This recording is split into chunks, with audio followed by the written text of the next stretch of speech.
Allahumma salli ala Sayyidina Muhammad. Assalamualaikum warahmatullahi wabarakatuh. Jumpa lagi. Maka siapa saja yang meninggikan nama Allah di muka bumi, bumi pun takluk kepadanya. Bumi memerlukan orang-orang seperti ini. Tanah yang diinjak, tanah itu berbangga dibandingkan tanah yang di sebelahnya. Pohon-pohon yang dilalui, pohon-pohon itu mendoakan dan menyalaminya. Seperti sang baginda Nabi Muhammad dulu disalami oleh alam semesta.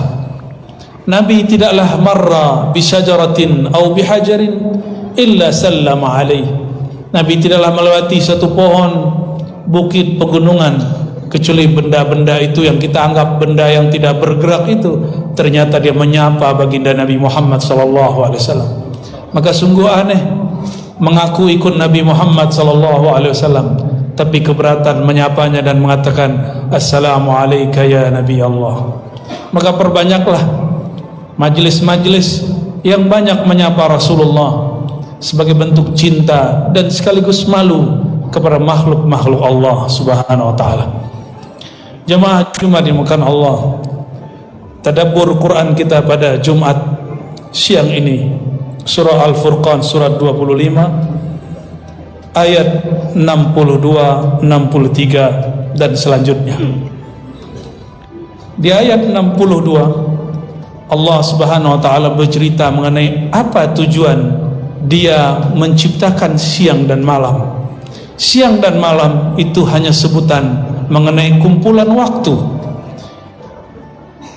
Terbit matahari sampai terbenam matahari, waktu ini disebut dengan waktu siang, ditandai dengan terbitnya matahari. Jika dibagi lagi, ada pagi, ada duha, ada istiwa. Istiwa itu tadi sebelum zuhur beberapa saat, sebelum Jumat beberapa detik, disebut waktu istiwa, waktu matahari tepat di atas kepala. Di saat itu dimakruhkan sholat kecuali hari Jumat. Di hari Jumat dibolehkan, bahkan tetap dianjurkan seseorang sholat ketika masuk masjid. Ada lagi waktu tergelincir disebut zuhur. Waktu lebih panjang lagi bayang-bayang kita di sore hari disebut asar. Dibagi seperti itu. Jika dibagi lagi ada jam, ada detik. Tapi kita hari ini mengira yang disebut waktu itu adalah jam. Bukan. Waktu yang sebenarnya adalah satu nafas kita tarik, satu nafas kita keluarkan. Itulah waktu yang terdekat. Dan Allah mengatakan la tasubbud dahr, jangan pernah mencaci maki waktu. Anad dahru, akulah sang pengatur waktu, akulah sumber semua waktu. Maka kita mensyukuri detik per detik ini sebagai tanda syukur kepada sang pemilik waktu. Boleh juga disebut Allah itu sang waktu. Dialah yang menyebut dirinya ana dahru, akulah sang waktu itu.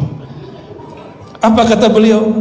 Kata Rasulullah melalui firman ini, Nabi mengatakan jangan kamu caci angin, jangan kamu caci ketika ada debu menempel.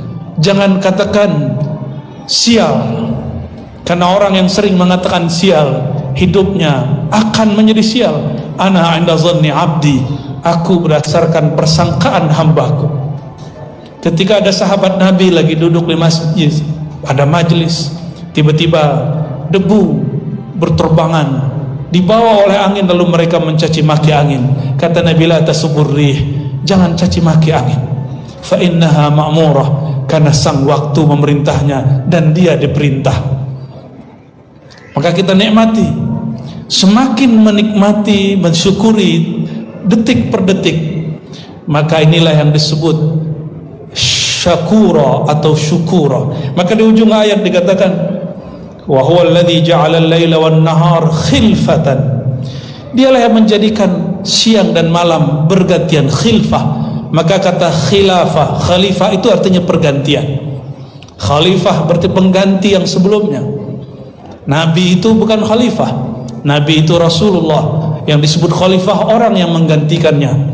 Maka tidak benar orang yang mengatakan Nabi ini membuat khilafah.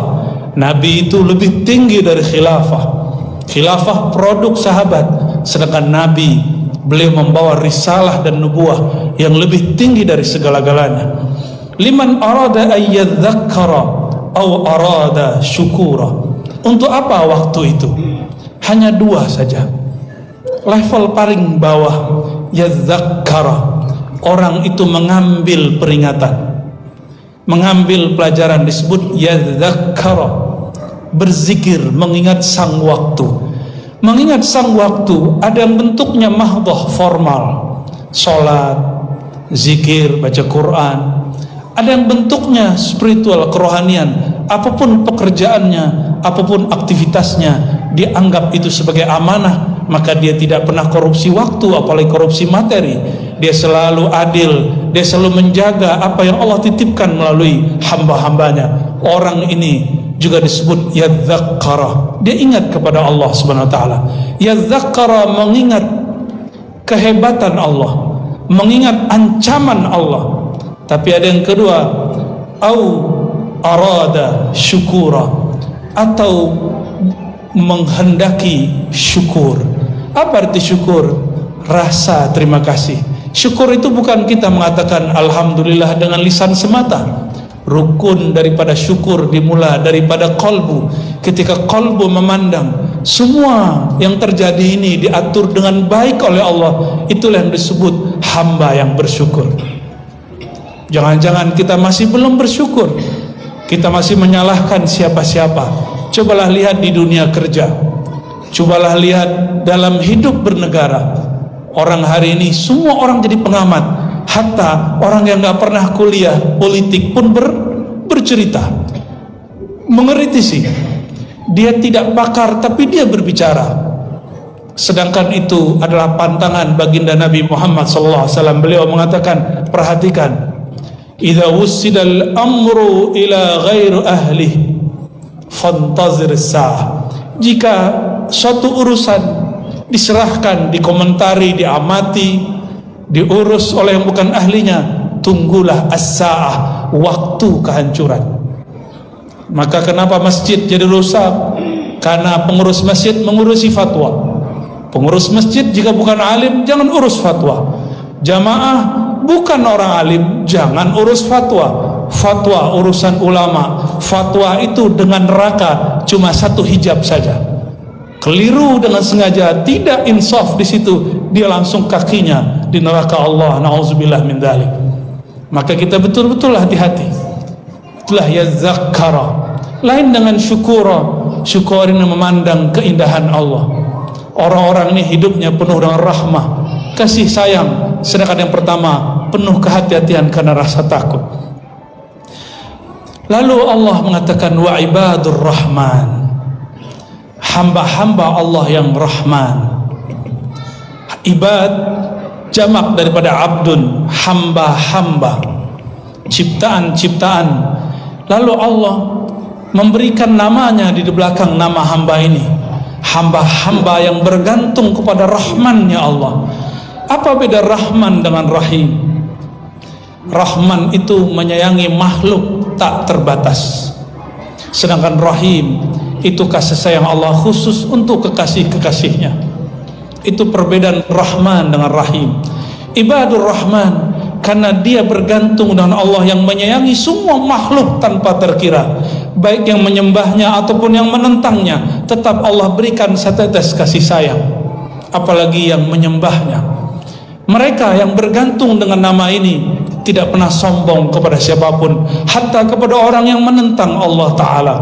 Maka disebutkan di dalam ayat ini, alladzina yamshuna 'alal ardi hauna.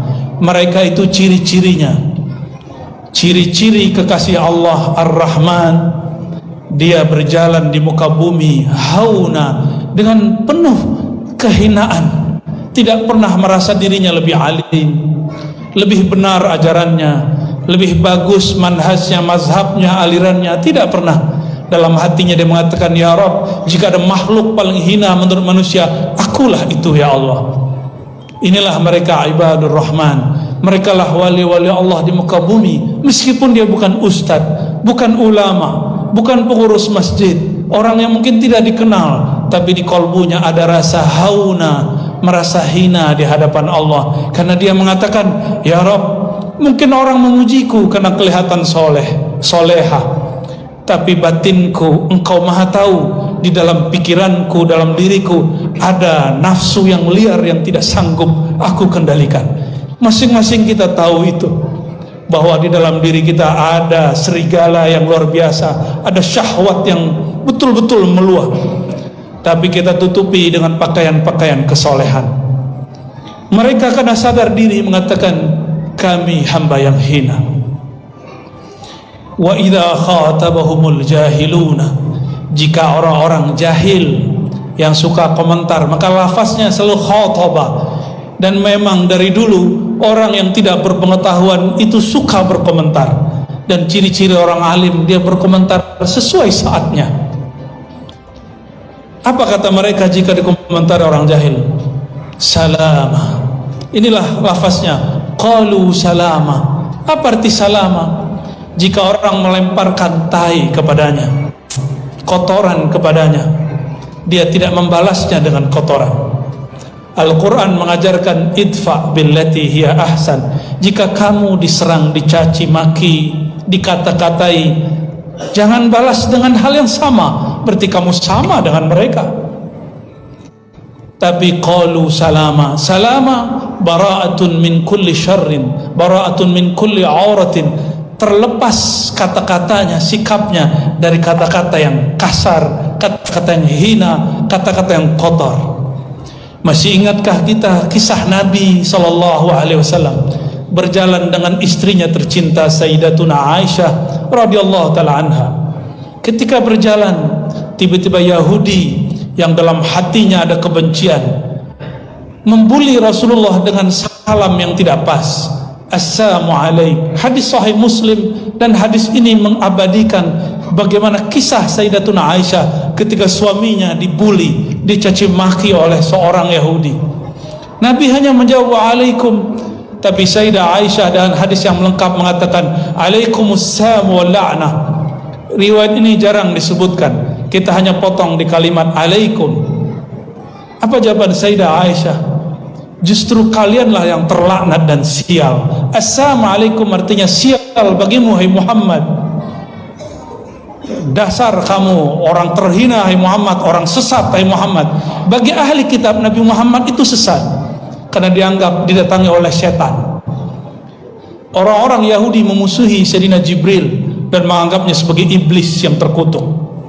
Maka Nabi Muhammad, Nabi Isa bagi Yahudi dianggap sebagai aliran sesat, kelompok membawa ajaran baru yang menyimpang.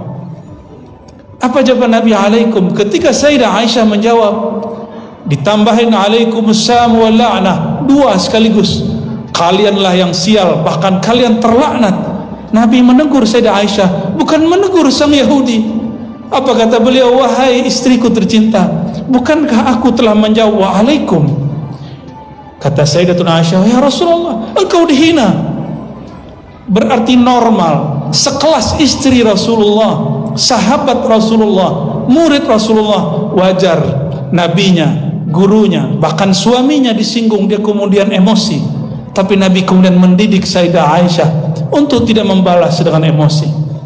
Kata beliau dalam sabdanya, sungguh tidak ada yang mampu mengalahkan kekerasan, kekasaran, kecuali kelembutan. Al-hilmu, bersikap santun. Inilah orang yang dalam kalbunya ada cahaya ajaran Nabi Muhammad sallallahu alaihi wasallam. Ketika khatabuhumul jahilun, ketika orang-orang jahil mengajak dia bertengkar, berselisih, dia tidak emosi, salama, dadanya lapang, kata-katanya pun santun. Maka siapa saja yang mengurus masjid, mengurus majelis, jika ada yang tidak senang, jangan pernah menanggapinya dengan emosi. Tanggapi dengan hal-hal yang sederhana, bahkan tanggapi dengan hal sikap yang bisa membungkamnya. Perbanyak saja aktivitas kebaikan, Allah akan bungkam orang-orang yang tidak faham. Lalu di ayat berikutnya dikatakan ciri-ciri kekasih Allah bukan dimulai dari ibadah, Kekasih Allah dimulai dari hal spiritual, hatinya merasa hina di hadapan Allah. Lalu yang kedua akhlak, baru yang ketiga ibadah. Ini yang disebut kekasih Allah. Beda dengan kita yang memandang kekasih Allah itu yang banyak sholat. Tunggu, sholat nomor 3. Maka di ayat berikutnya, walladzina yabituna lirabbihim sujjada wa qiyama. Ciri ketiga dari kekasih Allah ibadur rahman, mereka yabitun, mereka istiqamah malam hari untuk rukuk dan sujud kepada Allah, qiyam, berdiri membaca ayat-ayat Allah. Maka kesolehan pribadi bagi seorang kekasih Allah ditaruh nomor 3. Tapi kesolehan spiritual dan akhlak untuk bergaul secara sosial itu ditaruh di nomor pertama dan kedua. Baru kemudian dia jika berdoa tidak berdoa untuk dirinya, dia berdoa untuk umat. Apa doanya? Walladzina yaquluna rabbana isrif 'anna 'adzab jahannam. Dia tidak berdoa untuk dirinya, ya Allah kayakan aku, selamatkan aku. Tidak, dia berdoa, ya Allah isrif 'anna. Boleh kita artikan jauhkan. Isrif itu juga boleh artikan arahkan sejauh-jauhnya. Jauhkan kami, 'anna, bukan dirinya, 'anni, tapi semuanya umat dari azab jahannam. Inilah ciri ibadur rahman, kekasih-kekasih Allah, bahasa vulgarnya wali Allah. Maka wali Allah di kolbunya umat Nabi Muhammad. Ini yang diajarkan baginda Nabi ketika beliau hendak sekarat, yang dikatakan ya ummati. Itu hadis sahih riwayat Imam Nasai dan imam-imam yang lainnya. Nabi ketika mau wafat bukan memikirkan apakah aku masuk surga atau neraka. Yang dipikirkannya bagaimana nasib umatku. Maka siapa saja yang dalam dirinya ada nur Nabi Muhammad SAW, ada ajaran cinta kasih Nabi Muhammad SAW, maka dia selalu memikirkan umat. Memikirkan umat bisa lewat majelis, bisa lewat pergerakan, bisa lewat politik, bisa lewat masjid, bisa lewat mengajar. Coba ambil saja dari mana yang kita bisa. Yang penting kita berkhidmat untuk umat Nabi Muhammad SAW. Terakhir, doa dari Sayyidina Al-Khidr alaihissalam. Beliau berdoa yang disebut doa para aulia. Allahumma arham ummat Sayyidina Muhammad. Ya Allah rahmati umat Nabi Muhammad. Allahumma aslih ummat Sayyidina Muhammad. Ya Allah perbaiki, sempurnakan umat Nabi Muhammad. Allahumma jubur ummat Sayyidina Muhammad. Ya Allah bantulah umat Nabi Muhammad. Para ulama kita meyakini siapa yang melazimkan baca doa ini sehingga dia mencintai umat Nabi Muhammad, dia akan diangkat menjadi kekasih Allah karena dia memikirkan dan mewarisi apa yang dulu difikirkan baginda Nabi Muhammad sallallahu alaihi wasallam. Semoga semua yang hadir termasuk hamba-hamba Allah yang ibadur rahman, hamba yang hatinya bergantung kepada Allah yang Maha Rahman, hamba yang sebelum wafatnya Allah tahbiskan angkat menjadi kekasihnya, yang ada di hatinya kerendahan hati, yang ada dalam jiwanya akhlak mulia, yang ada di dalam dirinya terdalam ibadah yang sangat-sangat syahdu bersama Allah SWT dan memikirkan umat semua. Terima kasih. As-salatu wassalamu alaika ya sayyidi ya habibi ya abal arwah ya Rasulullah.